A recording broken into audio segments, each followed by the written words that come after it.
वो वीकेंड की रात थी, विंटर ऑफ 2014। मेरा 9 साल का बेटा आर्यन, उसकी नाइट आउट चल रही थी उसके दोस्तों के साथ हमारे ही घर पे। उसके 3 दोस्त हमारे घर पे नाइट आउट के लिए आए हुए थे। उस दिन मेरी वाइफ किसी काम के सिलसिले से वीकेंड के लिए बाहर गई हुई थी। सो इट मींट डैट हम 5 ही घर पे थे, मैं, मेरा बेटा और उसके 3 दोस्त। तो ऑफ कोर्स मेरी ड्यूटी ये थी कि मुझे उन पे नजर रखनी थी। वो सब बच्चे आर्यन के रूम में बैठे हुए थे। तो जब बहुत ही ज्यादा शांति हो जाती थी या फिर बहुत ही ज्यादा चिल्लम चल्ली हो जाती थी, तभी मैं उनके रूम के पास जाता था और उनको ऑब्जर्व करता था। यू मे थिंक ये काफी वियर्ड चीज है, लेकिन मेरे वाइफ ने मुझे यही इंस्ट्रक्शन दे के रखी थी। जब उनका चिल्लाना बहुत ही जोरों से होने लगा, तब मैं उनके रूम के पास गया। मैंने अपना कान आर्यन के रूम के दरवाजे पे लगाया और सुनने की कोशिश की कि एग्जैक्टली क्या हो रहा है। मैंने ऑब्जर्व किया कि वो बस गेम्स खेल रहे हैं और किसी भी चीज की चिंता करने की जरूरत नहीं है। तो मैं अपने फ्रंट रूम में वापस चला गया टीवी देखने के लिए। इवेंचुअली जब मैं अपने फ्रंट रूम में बैठ के टीवी देख रहा था, तभी मैंने आवाजें सुनी काफी वियर्ड तरीके से नॉक करने की मेरे बेटे के रूम से।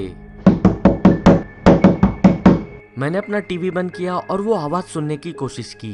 मैंने फिगर आउट किया कि वो विंडो पे टैपिंग करने की आवाज थी। मैंने सोचा let them have their fun, मैं क्यों उनको जाके डिस्टर्ब करूं until and unless they are breaking anything। तो मैंने अपना टीवी ऑन कर लिया और रिलैक्स करने लगा। However, तभी मैंने नोटिस किया कि ऑल ऑफ अ सडन बच्चों की आवाज बहुत ही ज्यादा कम हो गई है। इनफैक्ट उनकी आवाज ही नहीं आ रही थी। It was utter silence from Aryans room. अब मैं नर्वस हो रहा था ये सोच के कि उन्होंने कुछ तो तोड़ दिया होगा, क्योंकि ये काफी अनकॉमन बात है कि बच्चों के रूम में से आवाज ही नहीं आ रही थी। तो मैं फिर से आर्यन के रूम की तरफ चलते हुए गया और मैंने उसके दरवाजे को कान लगाया और सुनने की कोशिश की।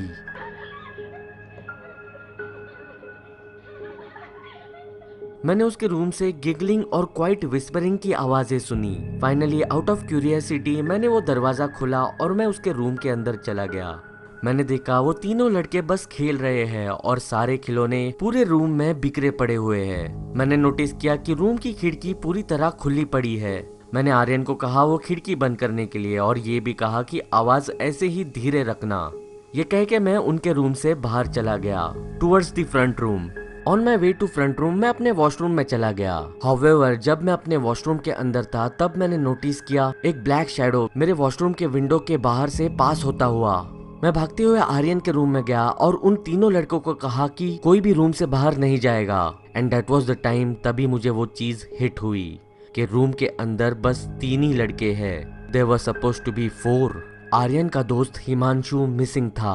इन दैट पैनिक सिचुएशन मैं आर्यन के ऊपर चिल्लाया और मैंने उसको पूछा कि हिमांशु कहाँ पे है। वो तीनों भी लड़कों ने विंडो की तरफ पॉइंट किया। आर्यन ने कहा कि वो एक मिलिट्री मैन के साथ टेररिस्ट को ढूंढने गया है।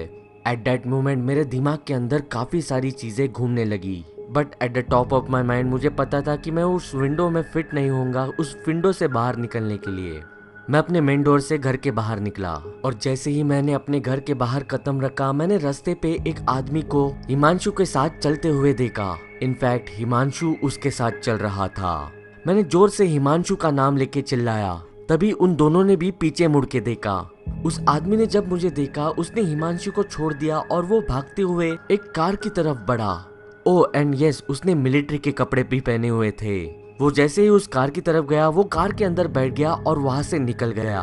मैं हिमांशु को लेके अपने घर पे आ गया। The idea of this overnight stay मुझे अच्छी नहीं लग रही थी, तो मैंने आर्यन के दोस्तों के सारे पेरेंट्स को कॉल करके अपने घर पे बुला लिया और उनको अपने बच्चों को वापस अपने घर लेके जाने को कहा। जो कुछ भी हुआ, ये सुनने के बाद मुझे हिमांशु के पेरेंट्स से काफी क्रिटिसिज्म मिला, बट दे अल्टीमेटली थैंक्ड मी। जब बच्चों को पूछा गया एग्जैक्टली क्या हुआ, तब उन्होंने कहा एक रैंडम आदमी मिलिट्री के कपड़े डाल के विंडो के बाहर आया और उसने विंडो पे नॉक किया और उसने विंडो खोल दी और हमें उसके साथ खेलने के लिए कहा। उसने कहा हम में से एक लड़का उसके साथ जाएगा टेररिस्ट को ढूंढने के लिए, इसीलिए हमने हिमांशु को भेज दिया।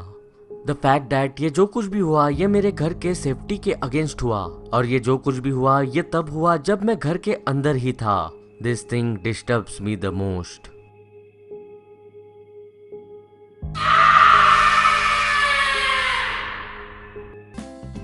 तो चलो यारो, आज के लिए बस इतना ही। अगर वीडियो पसंद आई हो तो जरूर लाइक कर देना। इस बार एम करते हैं 12,750 लाइक्स के लिए। और अगर आप इस चैनल पे नए हो तो जरूर इस चैनल को सब्सक्राइब कर देना, क्योंकि ऐसी बहुत सारी वीडियोस पड़ी है इस चैनल पे और आने भी वाली है। और अगर आपने सब्सक्राइब कर दिया हो तो उसके बाजू में पड़ा हुआ बेल आइकॉन भी जरूर दबा देना, क्योंकि जब मैं अपना वीडियो अपलोड करूँ तो आपको इंस्टेंट नोटिफिकेशन मिले। और अगर आपको वीडियो बहुत ही ज्यादा पसंद आया हो तो जरूर इस वीडियो को शेयर कर देना आपके व्हाट्सएप ग्रुप्स में या फिर फेसबुक अकाउंट पे। आप में से बहुत सारे लोग मुझे पूछते रहते हैं कि फेस रिवील कब करेगा। अरे यार, मेरे पुराने वीडियोस देखो, उसमें मैंने अपना फेस रिवील कर दिया है। और अगर आपको वीडियोस नहीं देखने हो तो जरूर मेरे इंस्टाग्राम अकाउंट पे फॉलो करो, वहाँ पे मेरी शक्ल दिख जाएगी यार। इस चैनल के अपडेट्स या फिर मेरे बारे में जानने के लिए आप मुझे फॉलो कर सकते हो मेरे इंस्टाग्राम अकाउंट पे IamRocker09 पे। और अगर आपको I am Rocker T shirt मर्च खरीदना हो तो उसकी लिंक मैंने डिस्क्रिप्शन बॉक्स में दे रखी है। तो चलो तैयारो, आज के लिए और एक बात, दुनिया में दो तरह के लोग होते हैं, एक लूजर्स, दूसरे विनर्स। आप बस इस चैनल को सब्सक्राइब कर देना। तो चलो तो यारो, मैं निकलता हूँ, मैं आपसे बात करूंगा अगली वीडियो में।